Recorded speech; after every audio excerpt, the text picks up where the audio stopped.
네, 안녕하세요. 루루채널 루루입니다. 오늘 시황 관련 좀 말씀을 드릴 거고, 우선 이번 주는 좀 움직임 좀 과했어요.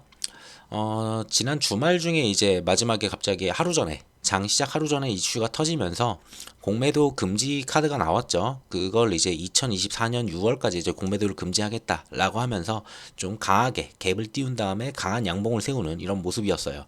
그리고 나머지 4일 동안은 계속 눌러지는 모습이고, 그래서 다시 원점까지 거의 돌아오는 그런 모습이에요. 뭐 코스닥 같은 경우도 비슷한데, 코스닥 같은 경우도 이제 보시면은 뭐 코스닥은 아예 그 시작하던 그 갭까지 전부 다 메우는 그런 위치까지 내려왔어요. 아무래도 코스닥은 그 2차 전지가 워낙에 많다 보니까 2차 전지에 대한 그 공매도 제한이 이제 좀 되면은 좀 오르지 않을까 이런 기대감으로 첫날 올랐는데, 자, 그럼에 불구하고 4일 동안 계속 꾸준히 눌려가는 그런 모습이에요. 그래서 대부분 종목들이 다시 원점으로 좀 돌아오지 않았냐라고 좀 보고 있습니다.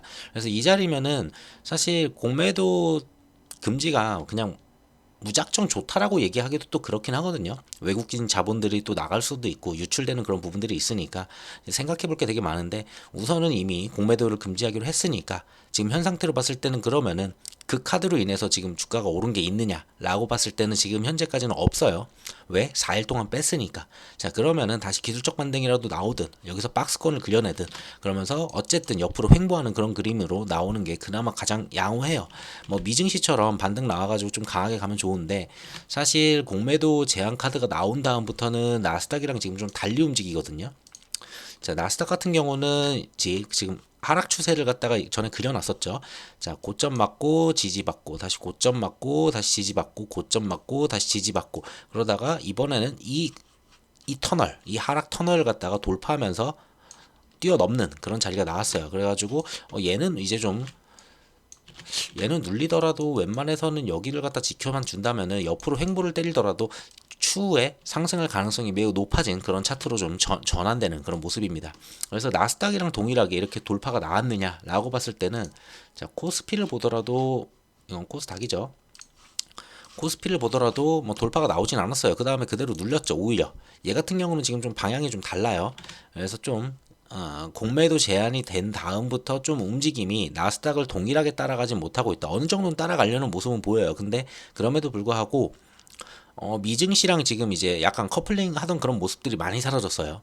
그래서 이거를 나스닥이 금요일날 올랐다고 해가지고 얘네가 그냥 오른다? 라고 이야기하기도 또 어려워요. 자, 그래서 오로지 나스닥만 보기는 좀 어렵지 않겠냐라고 좀 보고 있습니다, 이번에는. 자, 그러면은 차트 전반적으로 봤을 때는, 자, 우선 아래에서 올라오는, 자, 지지받았었고 이번에도 지지받았죠. 자, 그러면은 요 라인은 웬만해서 이제 지켜줄 수 있다는 그런 라인이에요. 그랬을 때는 얘가 더 올라왔을 때는 2300은 최소한 무조건 지켜주겠다라고 이렇게 계산은 돼요. 자, 그럼에 불구하고 그거보다는 공매도 제한도 있고, 그리고 대주주 양도세도 또 이제 좀 제한을 갖다가 하려고 하고, 그리고 그 부분에 대해서 10억에서 50억까지 늘려준다고 하니까, 그러면은 연말에 이탈할 물량이 적겠네 라는 계산이 되거든요. 자, 그랬을 때는 아무리 내려온다 하더라도 2350은 지켜주지 않겠냐라고는 보고 있어요. 앞전에 지지를 받았었던 위치고, 원래는 이때 여기서 지지를 받았어야 되는데, 이때 이제 반대 매매가 워낙에 많이 나오고 뭐 영풍재지부터 이슈가 많았었죠. 자, 그러다 보니 시장이 좀 많이 크게 무너지는 모습이었어요. 그래서 요 구간이 조금 있긴 한데, 이번에는 2350을 지지한다면은 저점을 올려가는 그런 모습으로 여기서 이제 이러한 상승 터널을 만들어서 위로 올라가 주면은 좀 양호할 것 같습니다. 그런 부분 좀 기대해 봐야 될 것 같고요. 증시자금 좀 보고 가면은 고객 예탁금 같은 경우는 좀 크게 빠지다가 다시 조금 들어오는 모습이 있어요. 뭐 45조까지, 뭐 44조까지 빠지다가 다시 47조, 48조까지 올라오는 그런 모습들이에요. 그래서 시장에서 돈이 좀 빠져나가나 했는데 이제 조금 안정을 좀 찾는구나라고 좀 보려고 합니다. 그리고 신용잔고가 그러면 늘면 안 되는데, 이렇게 하락하고 급등한 다음에 하락하고 이렇게 변동성을 줬을 때 신용잔고가 늘지 않았다는 거. 그러니까 신용에 대해서 이제 사람들이 워낙에 크게 데이다 보니까 신용을 갖다가 여기가 정말 저점이 맞아라고 하면서 신용을 더 못 쓰는 그런 형태인 것 같습니다. 그래서 지금 18조 막 이렇게, 그 전에는 21조였죠. 안 그래도 반대 매매가 계속 터지면서 계속 내려왔었는데 지금은 16조까지 이제 내려온 상태예요. 그래서 여기서 만약에 다시 들어 올려준다? 그때도 뭐 신용잔고가 그렇게 빠르게 늘진 않을 것 같아요. 좀 더 지켜봐야 될 것 같습니다, 이거는. 그래서 신용잔고가 안 느는 것도 되게 양호한 시장이다라고 보여져요. 악성 매물들이 좀 많이 소화가 됐다라고 이렇게 표현할 수 있을 것 같네요. 자, 그리고 코스피 같은 경우는 이제 외국인 같은 경우에 공매도 제한이 금지가 되면서 공매도가 금지된 다음부터 이제 어느 정도 좀 수급은 들어오고 있어요. 근데 이게 한쪽으로 좀 쏠린 수급이긴 하거든요. SK 하이닉스나 아니면 삼성전자에 좀 쏠린 수급으로 좀 가고는 있는데, 이 부분들이 어느 정도 지수를 갖다가 안정시키고, 그리고 반도체가 됐든 2차 전지가 됐든 시장을 갖다가 부여잡아주는 그런 섹터가 한둘 나와준다면은, 그때부터는 이제 타 섹터로 이제 좀 이렇게 흘러가는 돈들이 나올 거예요. 자, 그래서 얘네들이 우선 당장은 뭐가 됐든지 간에 들어오는 거는 굉장히 긍정적이라고 봅니다. 그리고 기관 같은 경우도 뭐 3천억 날리고 뭐 1천억 날리는 그런 모습은 있었어요. 근데 앞전에서 있었던 돈을 매집했던 요 라인들, 요 금액을 전부 다 던진 건 아니거든요. 그래서 여기서도 뭐 나쁘지 않은 그런 모습인 것 같아요. 기관이나 외국인 같은 경우에 최근 들어서 어쨌든 간에 매집의 형태는 좀 보여주고 있다라고 좀 보여지고요. 코스닥 같은 경우는 약간 그렇진 않아요.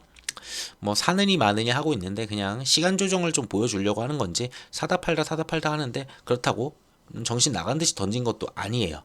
아무래도 공매도가 없다 보니까 그렇게 못 던지는 것도 있겠죠.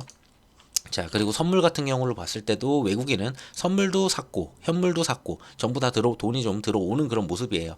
결국은 이게 공매도 숏커버링이냐라고 봤을 때는 공매도가 많은 부분에선 숏커버링이 일어나지 않았어요. 뭐 2차 전지 섹터나 이런 데 봤을 때는.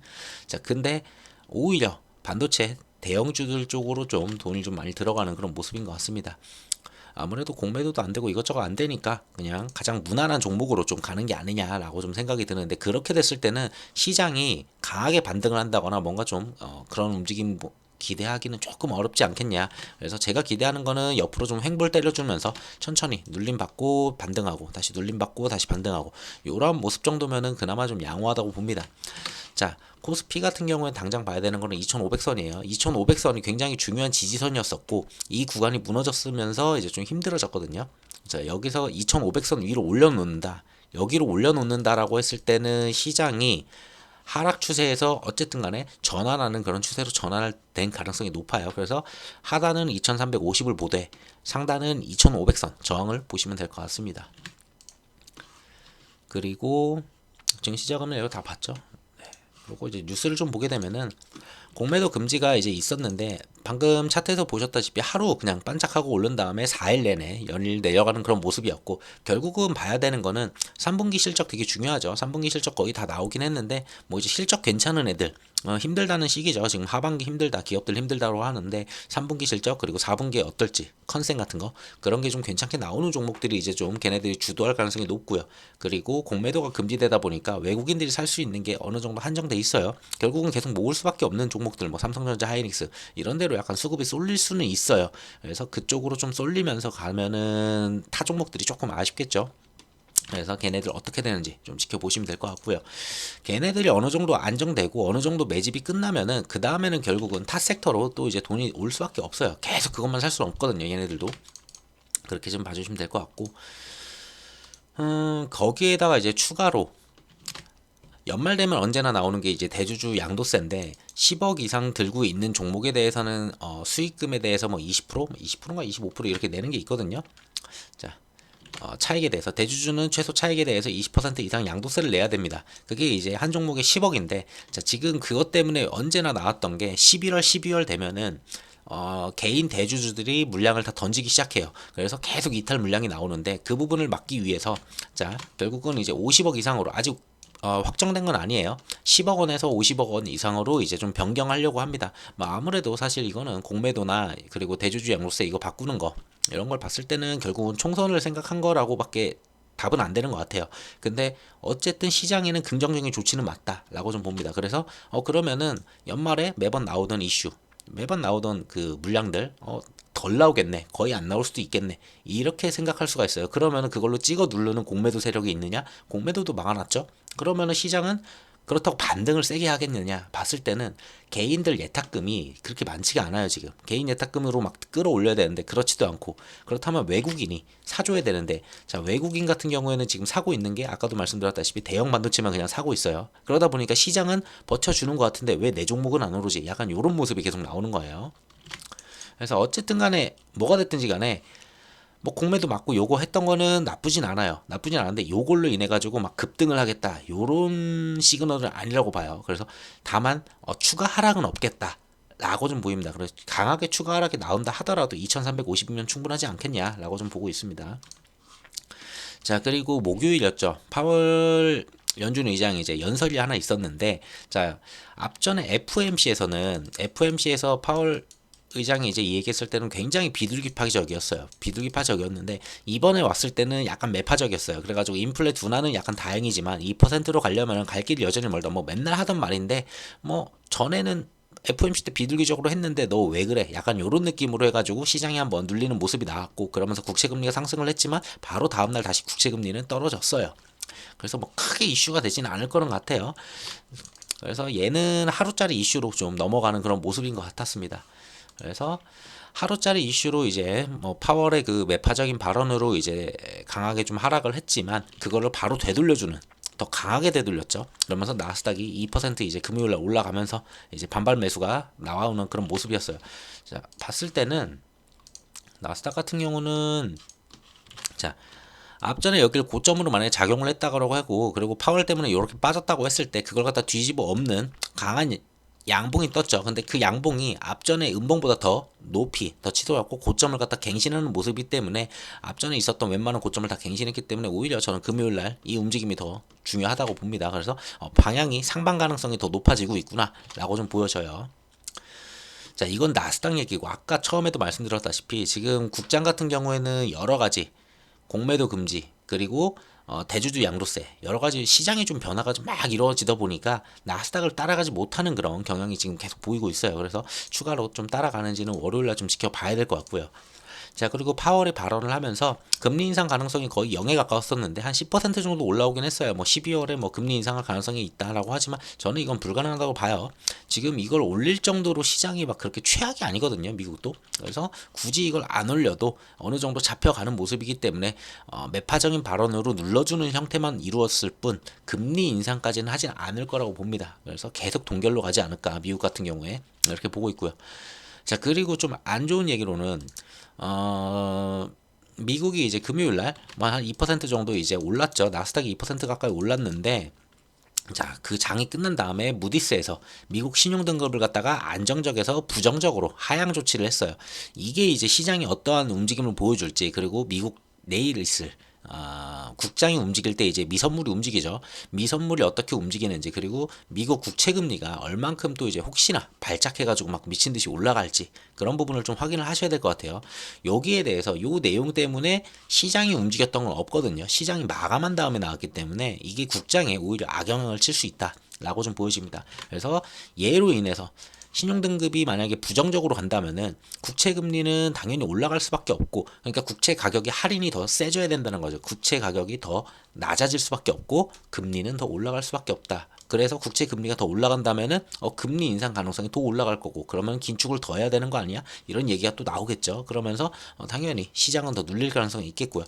근데 이게 얼마나 센지는 모르겠어요. 우선 나와 봐야지 하는데 미국 증시가 움직일 때 나왔던 게 아니다 보니까 뭐 나쁜 내용은 맞는데 이게 얼마만큼 그렇게 강하게 시장에 작용되는지는 내일 돼봐야 알 것 같습니다. 자, 그래서 무디스 이 내용이 있는데 거기에 나스닥은 올랐다. 국장에서는 어떻게 받아들여지는지 봐야 될 것 같아요. 자, 그리고 바이든 같은 경우에는 이제 재선까지 이제 1년 남았죠. 근데 여전히 이제 가상 대결에서 트럼프한테 밀리는 모습이에요. 자, 그러다 보니까 업적이 없어요. 바이든 같은 경우에 지금 뭐 한 3년 동안 지금 뭘 했는데 뭐 한 게 없죠. 뭐 중국이랑 관계나 북한 관계나 뭐 러시아 우크라이나 뭘 마무리 시킨 것도 아니고, 중동에 갔다 왔지만 중동에서 뭐 빈살만한테도 그냥 까였었고, 뭐 유가를 갖다 그렇게 내렸었던 것도 아니고, 그리고 이스라엘도 방문을 했지만 이스라엘도 계속 전쟁 계속 한다고 하고 휴전 같은 소리 하지 말라고 하니까 바이든의 업적이 사실상 없어요. 3년 동안. 그래서 남은 1년 동안 뭔가 업적을 만들어내야지 그나마 트럼프랑 이제 가상 대결이나 아니면은 재선을 했을 때 우승할 가능성이 좀 높아져요. 근데 여전히 업적이 없다 보니까 트럼프한테 밀리는 모습이고 45대 49% 열세라고 합니다. 자, 그래서 이제 바이든이 계속 중요하게 생각했던 거는 이번에 에이펙 때 어떻게든지 간에 시진핑을 만나가지고 뭔가 딜을 치면서 본인의 업적을 만들려고 하는 거예요. 뭐 중국이 원하는 거 몇 가지를 줘야 되겠죠. 뭐 이게 잘 될지 안 될지 몰라요. 무조건 만난다고 잘 되는 거 아니니까 딜이 돼야 되니까. 자, 뭐 경제 시진핑은 또 원하는 게 있어요. 코로나 끝난 다음에 지금 내수 경기로만으로는 지금 살아나지 못하는 모습이에요. 뭐 부동산도 그렇고 여러 가지 이슈들이. 그래서 아무래도 미국이 그만 좀 때렸으면 좋겠고, 미국이 좀 돈이 좀 돌게 좀 만들어주면 좋겠는 게 이제 중국의 입장이죠. 근데 바이든 같은 경우는 원하는 게 많아요. 러시아를 갖다가 컨트롤할 수 있는 것도 중국이고, 이란을 컨트롤할 수 있는 것도 중국이고, 그리고 북한을 컨트롤할 수 있는 것도 중국이에요. 그러다 보니까 바이든 입장에서는 북핵 문제도 살짝 다룰 수 있고, 중동 문제도 다룰 수 있고, 거기에 이어가지고 러시아 쪽도 건드려 준다면 뭔가 세계의 평화를 위해서 뭔가를 했다라고 이렇게 업적을 하나 만들 수가 있거든요. 그러다 보니까 이런 부분들을 또 챙겨가고 싶어 하겠죠. 그래서 만약에 이게 딜이 잘 된다면은 뭐 중국 경기가 좀 살아나는 그런 모습이 나올 거고, 뭐 반도체를 풀어준다거나 아니면 첨단 기술을 풀어준다거나, 그리고 시진핑 같은 경우에는 뭐 북한을 내준다거나 북핵 문제 괜히 좀 잘 되는 척 해주겠죠. 그냥 뭐. 그리고 러시아 뭐 전쟁도 조금 수그러드는 척 할 수 있고, 그리고 가장 쉬운 거는 이란이 조금 건드려 주면은 중국이 이란을 건드리고 이란이 이제 하마스랑 이제 그 헤즈볼라 이쪽을 건드리거든요. 그래서 걔네들을 갖다가 이제 조금 격하지 못하게 뭔가를 좀 마무리시킬 수 있는 그런 정도의 움직임을 보일 수 있는 게 중국입니다. 그래서 그러한 딜이 일어나는지 이번 15일 날 만난다고 하니까 뭐 만나기 전에 만날지 안 만날지 애매했어요. 근데 의제를 가지고 다뤘는데 뭐 어느 정도 의제에 대해서는 이제 의제가 좀 통했는지 우선은 만난다고 하니까 여기서 괜찮은 내용이 나오는지 좀 보시면 될 것 같아요. 여기서 괜찮은 내용 나온다면 미중 갈등 얘기가 확 줄어들면서 뭔가 시장에는 그래도 약간 훈풍이 불어나는 그런 모습이 나올 수 있습니다. 거기에 있어서 뭐 이제 전쟁도 줄고, 그리고 중국도 경제 좀 살아나는 그런 모습 나올 수 있으니까 뭐 시장은 뭐 단발적일 수 있겠지만 우선은 시장은 괜찮아질 수 있는 그런 요소가 될 수 있다. 뭐 결과를 봐야 되겠죠. 이것도 역시나 아무래도 이거 역시도 얘네 둘이 만나가지고 결과를 봐야 되는데 주고 받을 건 있어가지고 가능성은 좀 높아 보이지 않냐라고 좀 보고 있어요. 자, 이스라엘 같은 경우는 바이든이 아무리 이제 뭐 좀 살살해라, 그리고 뭐 휴전 이런 이야기도 계속 던졌는데 뭐 전혀 CR도 먹히지 않는 모습이고 계속 공격을 하고 있습니다.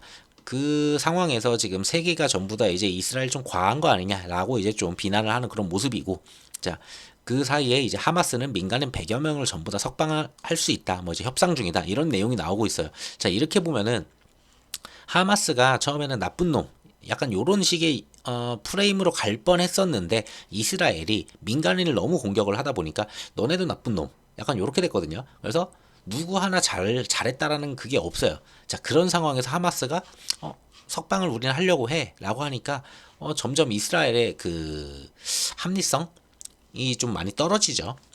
공격하는 그 합리성이 좀 많이 떨어지다 보니 아무래도 좀 계속 공격하기 좀 어렵다고 보여요. 거기에 이슬람 지도자들도 이제 가자 공격에 대해서 이스라엘 성토를 하고 즉각 좀 휴전 좀 해라, 이거 이렇게 계속 민간인 죽여서는 안 된다, 막 이런 식으로 계속 얘기를 하고, 뭐 EU도 비슷하게 얘기를 하고 있고요. 자, 그런 식으로 나오다 보니까 뭐 그래도 휴전은 안 한다고 하거든요. 근데 이제 전쟁이 어느 정도 조금 약해지지 않을까 좀 기대는 해봐야 될 것 같아요. 그리고 가장 중요한 거는 이 전쟁 뒤에 있는 가장 중국 그리고 미국, 얘네들이 만났을 때 뭔가 결과물을 하나 내준다면은 여기 전쟁은 이스라엘 쪽은 조금 두 나라 국가 정책으로 좀 갈 수 있지 않을까 좀 기대는 해봅니다.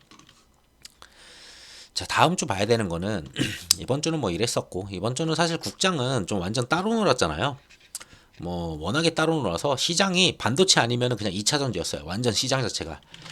뭐 2차 전지가 워낙에 이제 아무래도 공매도가 워낙에 많았다 보니까, 공매도 금지라고 하니까 2차 전지 와 올라갔다가 그 정도 올라갔으면 충분해. 근데 실적이 안 되잖아, 니네들. 아무래도 리튬가나 판가락 이런 게 있거든요. 리튬가는 지금 수산화 리튬, 탄산 리튬 전부 다 계속 아직도 빠지고 있어요. 여전히 빠지고 있다 보니까 그럼 니네 실적 안 되잖아 하면서 실적들이 또 나오면서 하락했었고, 뭐 여러 가지 이슈가 있었죠. 그러면서 다시 하락하니까 2차 전지가 빠지니까 다시 또 이제 그걸 살려줄 수 있는, 지수를 살릴 수 있는 건 반도체였죠. 그러면서 또 반도체가 한번 올라오고, 결국은 얘네 둘이 어느 정도 시장을 지탱할 수 있을 정도로 좀 자리를 잡게 되면은 그때부터 시장은 정상적으로 좀 천천히 우상향하는 그런 모습을 좀 기대할 수 있을 것 같아요. 지금 당장은 과하게 움직였던 걸 되돌리는 그런 자리였다고 봅니다. 자, 보시다시피 이렇게 올라가는 것 자체가 정상적이진 않죠. 고가가 코스피가 5%를 가고, 코스닥은 이날 얼마야? 이날은 코스닥 같은 경우에는 7%로 올라갔어요. 그러니까 이거는 비정상이죠. 사실상 이거는 비정상이다 보니까 이걸 갖다 되돌리는 자리가 나왔었고, 이제 되돌렸으니까 자 여기서부터 이렇게 선을 긋는다 쳤으면은 뭐 올라가고 눌리고 올라가고 돌파, 이런 자리 다시 돌파하고, 이러한 움직임이 가장 정상적이에요. 지금부터 나와야 되는 그림은 뭐 급등하는 그런 그림은 절대 저도 원하지 않고요. 자 요렇게 선을 그어 놓고 본다면은, 자 급등했고 눌렸고, 자 그러면은 다시 한 다음에 2500 다시 한번 건드리고 다시 눌리고 그러고 돌파하고, 뭐 요런 그림들 가장 이상적이죠. 요런 그림들이. 자 그렇게 천천히 가면서 시장 전체 섹터에 이제 좀 훈풍을 불어넣어주는 그런 모습이 좀 필요할 것 같아요. 자 그래서 다음 주에 봐야 되는 거는, 그런 훈풍이 나오려면은 뭐 미중, 뭐 무디스 이거는 어떻게 될지는 내일 당장 이제 터질 거니까 내일 당장 그냥 시장에서 바라보면 될 것 같고요.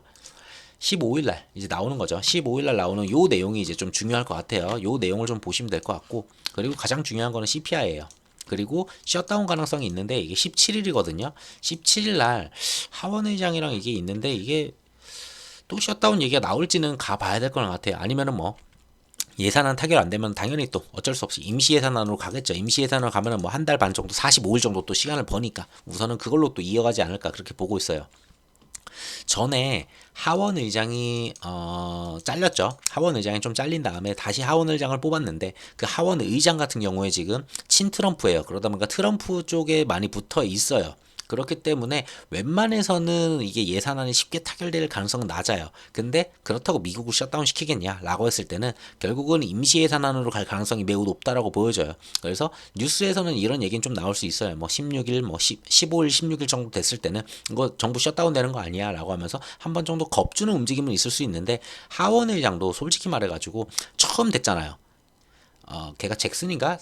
존슨인가 그렇거든요. 근데 됐는데 걔가 처음 되자마자 바로 셧다운을 시킨다? 저는 그건 말이 안 돼 보여요. 아무리 트럼프계라고 하더라도 결국은 그러면은 예산안을 전부 다 통과를 안 시키더라도 임시 예산안은 통과시켜가지고 한 45일 정도 벌어줄 가능성은 좀 높지 않겠냐라고 좀 보고 있어요. 그래서 뭐 셧다운 가능성이 있지만 이번만큼은 좀 피해갈 가능성이 그래도 좀 괜찮게 좀 있다라고 봐요. 그 다음 정도 됐을 때 또 건드릴 수는 있겠죠. 근데 하원 의장이 처음 되자마자 바로 셧다운을 만든다? 그거는 뭔가 문제가 있어 보이죠. 그래서 이번 거는 그렇게 막 우려할 정도는 아니고, 뉴스로 좀 겁줄 수는 있어 보여요. 겁 한번 또 주면서 시장 한번 눌러주려고 그렇게 작용될 가능성은 좀 있어 보입니다. 그래서 가장 중요하게 볼 거는, 이것도 보긴 봐야 되지만 가능성이 낮기 때문에 그냥 보시기만 하면 되고, CPI 같은 경우가 제일 중요해요. 여기서 만약에 CPI가 이번에 괜찮게 나온다 그러면은 솔직히 고용 데이터도 괜찮았잖아요. 지난주에 고용 데이터 전부 다 괜찮았었거든요. 뭐 시간당 임금부터 해가지고 뭐 실업률 전부 다 좋았어요. 그래가지고 고용 같은 경우에도 되게, 그러니까 좋았다는 게 고용이 안 좋아야지 좋다고 얘기를 하는 거니까, 반대니까. 이제 그래서 시장에는 고용 데이터들 나온 게 지표들이 되게 좋았었고, 그렇다고 뭐 GDP 뭐 시장이 침체냐, 그것도 아니었어요. 침체로 가는 그런 방향도 아니었고 양호했거든요. 거기에 만약에 CPI까지 만약에 좀 줄어준다, 파월도 얘기했죠. 2%로 가고는 있는 것 같은데 아직 좀 더 지켜봐야 된다는 그런 모습이었어요. 그 얘기는 CPI에서 만약에 좀 괜찮게 또 내려가 준다라고 하면 시장은 파월이 원했던 거 다 되네, 파월이 원했던 고용이 좀 이렇게 좀 줄어드는 그런 모습이 필요한데 그것도 보여줬죠. 그리고 2%로 가는 모습 필요하다고 했는데, 이번 CPI에서 그런 모습을 보여준다면은 그것도 또 보여줬네. 그러면은 시장은 더 상방으로 갈 가능성이 높겠죠. 자, 그래서 우선 당장 봐야 되는 거는 요 친구들이고, 그리고 내일 봐야 되는 거는 무디스 때문에 이게 급등하지 않을까 이런 생각은 조금 있어요. 근데 지금 당장 봐야 되는 거는 4.8%예요. 자, 여기죠. 앞전에 지지를 받았었던 것이 4.8%, 그리고 고점으로 작용했던 것이 4.8%. 자, 그래서 추가 하락을 해가지고 앞전에 있었던 4.5%보다 좀 더 내려오기도 했었어요. 며칠 전에는. 그래서 와, 이거 4.5를 깨네라고 생각을 했는데 뭐 다시 좀 대반등이 나왔죠. 자, 어쨌든 여기서 봐야 되는 거는, 자, 하락을 했으면은 어느 정도 기술적 반등은 나올 수 있어요. 기술적 반등 나오고 4.8 이상만 안 때리면 돼요. 그러고 다시 내려갈 때는 4.5 이하로 완전히 내려가는 그런 모습. 요러한 추세면은 가장 이상적이겠다라고 좀 보고 있어요. 근데 반대로 4.8%를 넘는 게 나오면은 그건 좀 문제가 있어요. 여기서 4.8을 다시 넘으면은 옆으로 횡보 또는 박스권을 그려가면서 5%에서 이렇게 움직일 가능성이 있거든요. 계속. 가장 좋은 거는 4.8 때리고 무조건 떨어져야 돼요. 최대로 올라가더라도 4.8이다. 이렇게 봐주시는 게 가장 좋습니다. 자, 그리고 환율 같은 경우도 지금 간당간당한 위치거든요. 사실 보면은, 자, 지지받았었던 위치, 여기가 이제 1310원, 1320원 라인이에요. 그리고 고점으로 작용했을 때도 1310원, 1320원이었어요. 자, 요 자리가 이제 저항이 돼야 돼요. 자, 크게 내려왔으니까 기술적 반등 얘도 나올 수 있어요. 그러면은 요 자리에서 무조건 눌려야 되는 거예요. 자, 요게 눌려지는지 그걸 확인하시면 되고, 그래서 1320원을 넘어가지고 막 20 몇 원, 막 30원까지 가게 되면은, 이거는 또 애매하겠구나. 좀 1300대에서 좀 오래 놀 수도 있겠구나, 이렇게 좀 생각할 수가 있어요. 그래서 지금 환율은 나쁜 건 아니에요. 뭐 요 정도 기술적 반등 나오는 거는 뭐 당연하다고 봅니다. 나오고 그 다음에 빠지는 거니까. 자, 그래서 환율도 지금 나쁘지 않아요. 크게 빠졌고, 자, 유가를 보면은 유가 같은 경우도 앞전에 자, 고점으로 작용했던 자리들, 그리고 지지받았었던 요런 자리들, 이 점선 있죠. 자, 그 자리가 여기서 튀어 올랐으면은 문제가 되겠지만 그 자리 아래에서 지금 움직이고 있거든요. 그 이야기는 얘도 하방으로 갈 가능성이 더 높아졌어요. 그래서 기술적 반등 나왔지만 얘는 더 내려갈 수도 있겠다, 이런 생각도 해볼 수 있겠죠. 그래서 또 금 같은 경우는 이제 안전자산으로 전쟁, 뭐 이제 중동 전쟁, 뭐 우크라 전쟁 이런 것 때문에 올라가는데, 자, 금이 조금 늦게 빠지긴 했어요. 금이 좀 늦게 빠졌지만 그래도 나름 꽤 빠지고 있는 모습이에요. 그래서 어디까지 빠지는지 보시면 되는데, 우선은 당장 크게 빠진다면 여기까지 내려올 수는 있을 것 같아요. 1900불까지는 내려올 수 있지 않을까라고 좀 보고는 있습니다. 그래서 얘도 좀 더 내려오면 좋겠고, 그래서 네 가지를 보는데, 자, 국채금리 어쨌든 간에 5% 초반대 때린 다음에 내려왔어요. 그 다음에 4.8% 미만으로 내려왔으니까 되게 긍정적이죠. 그 다음에 4.5%가 그 다음 지지인데, 자, 이 구간도 살짝 건드리는 모습은 양호해요. 그 다음에 기술적 반등 나오는 건 뭐 당연한 거고. 자, 그래서 이 지표도 괜찮고, 환율도 나쁘지 않아요. 환율도 지금 여기서 더 튀어 오르느냐 아니냐만 좀 확인하면 되는데, 지금까지의 환율 움직임은 양호합니다. 환율도 괜찮고, 유가 역시도 80불 아래로 내려가면서 굉장히 긍정적인 모습 보여주고 있죠. 유가도 괜찮아요. 자, 그리고 금 같은 경우도 빠지는 모습, 이것도 괜찮고요. 그리고 앞전에 말했었던 고용지표들, 지난주 나왔었던 고용지표들 좋았고요. 자, 그리고 뭐 FOMC에서도 나쁜 이야기 그렇게 없었고, 단지 어제 있었던 그냥 조그마한 연설, 그냥 파월 연설, 그냥 어제가 아니죠, 그제 있었던 파월 연설, 그냥 매파적인 발언 조금 살짝 나왔다, 요 정도 수준이에요. 그냥 그러다 보니까 미증시는 계속 올라가려는 이제 반등이 좀 나오는 모습이고, 국장 같은 경우에는 좀 수급이나 여러 측면에 좀 문제가 있죠. 갑자기 이제 대주주 저런 요건이 막 바뀌고 공매도가 갑자기 금지가 되고 하니까 막 시장이 왔다 갔다 하니까 좀 그런 모습이 있는데, 그 부분만 좀 어느 정도 진정이 되면은 국장도 이제 다시 또 커플링 따라가는, 그런 나스닥 좀 따라가는 그런 모습 나오지 않을까 기대해 봅니다. 그래서 다음 주 볼 거는 월요일, 화요일 그렇게 볼 게 없어요. 결국 봐야 되는 거는 화요일 저녁이거든요. 어차피 근데 수요일 날 또 미중 그 정상회담이 또 있어요. 그래가지고 미중 정상회담 15일 날 보겠지만 그렇게 나쁜 얘기가 오갈까 싶기는 해요. 아쉬운 건 지금 바이든이고 시진핑이고 둘 다 뭔가 주고받을 게 있는 상태에서 만나는 거니까. 자, 근원 소비자 물가지수를 봤을 때는 MOM으로는 0.3에서 0.3을 예상을 하고 있어요. 전달 0.3, 이번에도 0.3을 예상하고 있고요. 그리고 4.1에서 4.1을 예상을 하고 있고요. 그리고 얘 같은 경우는 소비자 물가지수는 0.4에서 0.1까지 내려갈 거라고 예상을 하고 있어요. 그리고 여기 YOY로 봤을 때는 3.7인데 3.7에서 제가 어디 다른 데서 데이터를 봤는데 이미 예측치가 몇 군데 나왔었거든요.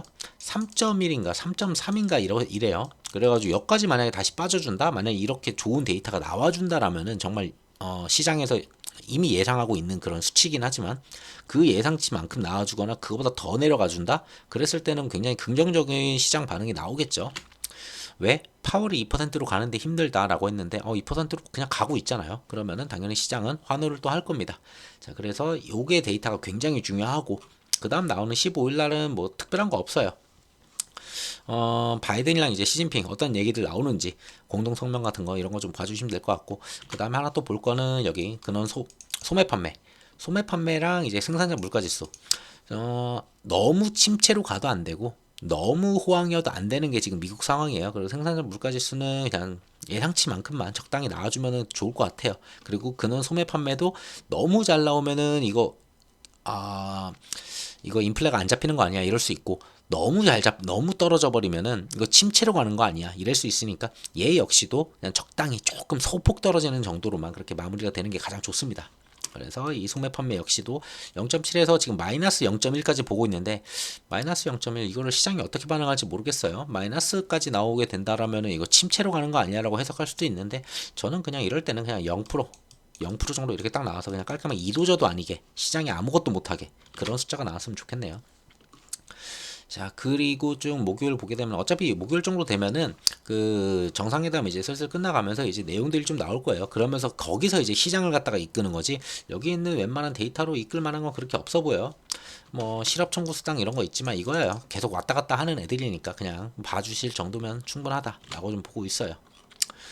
자, 금요일 같은 경우도 뭐 특별하게 그렇게 강하게 볼 만한 거 없네요. 그래서 결국은 시장을 움직일 수 있는 건 화요일 저녁에 발표하는 CPI고 이 CPI가 끝난 다음에 미중 정상회담 내용들이 있으니까 그것 정도 봐주시면서 소매 판매 그리고 생산자 물가지수 여기까지만 딱 보시면 될 것 같아요. 그러면은 목금 괜찮게 좀 움직이려고 했을 때 17일날 셧다운이냐 뭐 이런 소리를 괜히 또 나올 수도 있어요. 요 정도 좀 생각하고 좀 움직이시면 될 것 같아요. 그래서 이번 CPI까지만 나오면은 저는 그 다음부터는 방향성이 완전히 이제 나스닥 같은 경우는 완전히 방향을 CPI 확인하고 나면은 제대로 돌릴 것 같거든요. 만약에 CPI가 좋게 나온다 라고 했을 땐 다시 한번 고점 부근 또 건드려주는 또 움직임 나오겠죠. 여기 14,000포인트는 그냥 넘어가주는 그런 모습들 나올 거고요. CPI면 괜찮다면은. 자, 그랬을 때는 눌리고 다시 또 올라갈 수 있으니까 어쨌든 차트 방향은 전환이 되는 그런 모습이 나온다. 기대해 볼 수 있을 것 같습니다. 이렇게. 다만 국장은 그걸 못 따라가고 있는 건 좀 아쉽죠. 그래서 국장 같은 경우는 아까도 말씀드렸다시피 최하단 2350 정도 지지한다고 봐야 되지만 뭐 내일 잘 올라가주면 좋겠지만 만약에 한 번 더 때린다고 했을 때는 여기서 이제 올라가주는 그런 모습들 기대하면 될 것 같아요. 어쨌든 이 저점이 그 다음 저점은 올라가니까 이게 제일 중요해요. 앞전 저점보다 저점을 갖다가 높게 형성하는 거 그게 제일 중요한 거니까 어디서 지지를 받던지 간에 하루를 더 빠지던 이틀을 더 빠지던지 간에 여기만 잘 지켜준다면은 다시 한번 좀 올라가서 2500 다시 한번 건드리는 모습 기대해 볼 수 있을 것 같아요. 자, 내일은 시장이 좀 애매할 것 같아요. 제가 봤을 때는 한미반도체 쪽에서 그 실적이 좀 안 좋게 나왔죠. 그리고 파두도 좀 실적이 안 좋게 나오면서 연일 계속 하한가 비슷하게 이틀 연속 빠진 게 또 있고 그래서 반도체 쪽이 안 좋아라고 좀 예상이 됐거든요. 월요일 날. 근데 미증시에서는 필라델피아 반도체 지수가 오히려 잘 나왔어요. 막 4% 올라가는 그런 모습이 나왔어요. 금요일 날. 자, 거의 얘가 4%가 올라가는 모습이 나왔으니까 미증시를 반영할 거야? 했을 때는 국장의 실적들이 안 좋아. 그러면 반영을 못 해. 요건데 거기에 갑자기 미국 증시가 끝난 다음에 무디스에서 이런 얘기가 나왔죠. 신용등급을 하향시키겠다. 이건 또 안 좋은 거예요. 근데 국장은 빠질 만큼 좀 빠졌죠, 또. 자, 그래서 월요일 내일장은 진짜 예상이 좀 안 되는데 누가 이길지 모르겠어요. 무디스 저걸로 인해 가지고 채권 금리가 확 올라가면서 시장을 무너뜨릴지 아니면 무디스가 이도저도 아닌 것처럼 그냥 무뎌지게 그냥 옆으로 그냥 빠져버리고 미국 시장 따라가서 국장도 반도체 그냥 그대로 그냥 들어 올릴지 아니면은 반도체 실적 안 좋으니까 반도체 그냥 적당히 빠지고 그때 이제 빠질 만큼 빠진 2차 전지가 다시 한번 더 살아날지 내일 자리가 되게 좀 애매할 것 같아요. 내일은 진짜 예상이 좀 안 되네요. 그래서 여유 있게 2350까지 열어두고 보시는 게 제일 좋습니다. 2350은 이번에는 들킬 가능성이 높다고 봐요. 이 하단까지 온다? 라고 보기에는 공매도가 없어요. 그리고 대주주 양도세 그것도 분명 완화될 거예요. 10억에서 50억 늘리는 거 그렇게 어려운 거 아니거든요. 그래서 그거 늘리는 것까지 나오게 된다면은 시장은 다시 여기까지 빠지기에는 어려운 일이에요. 그러면은 어딘가까지 빠진 다음에 기술적 반등 나올 텐데 그랬을 때는 최하단은 저는 2350 정도 보고 있습니다. 다음 주는 시장이 완전히 돌아설 수 있을지 알려주는 지표들이 굉장히 많은 한 주거든요. CPI부터 거기에다가 금요일날 같은 경우 셧다운 그 우려도 있잖아요. 근데 그 셧다운이 안 됐다라고 하면 그것도 시장의 호재니까 그것도 있고 그리고 미중 갈등도 만약에 해소가 된다. 미중이 뭔가를 주고받게 된다면 중국도 경기가 살아날 수 있게 되는 거고 그리고 미국이 받아올 수 있는 거는 전쟁이나 핵 문제 이런 걸로 좀 받아올 거거든요. 그러면은 전쟁 이슈도 조금 수그라들 수 있고 그러면은 시장에 전체적으로 다 좋은 내용들만 왔다 갔다 할 거예요. 그래서 다음 주가 되게 제대로 돌려줄 수 있는 한 주인지 지켜보시면 될 것 같습니다. 오늘 영상 여기까지 하고 마치도록 할게요. 영상 들어 감사합니다.